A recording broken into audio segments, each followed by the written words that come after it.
আপনার বাইকের ইঞ্জিনে যদি সাউন্ড খুব নয়েজি হয় বা ফ্যাট ফ্যাট একটা সাউন্ড হচ্ছে, তাহলে আপনার বুঝতে হবে টাইমিং চেনের অ্যাডজাস্টটা নষ্ট হয়ে গেছে। তবে এর আগে বুঝতে হবে আপনার বাইকের পারফরমেন্স ঠিক আছে কিনা। যদি পারফরমেন্স ঠিক থাকে তাহলে বুঝতে হবে, যদি সাউন্ড হয় তাহলে আমার অ্যাডজাস্টটা নষ্ট হয়ে গেছে।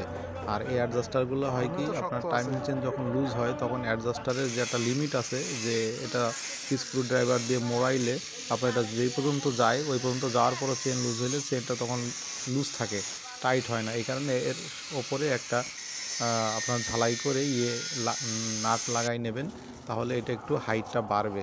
তারপরে আপনি এটাকে সুন্দর করে আবার লাগায়ে অ্যাডজাস্ট করলে দেখবেন যে আপনার স্মুথ হয়ে গেছে।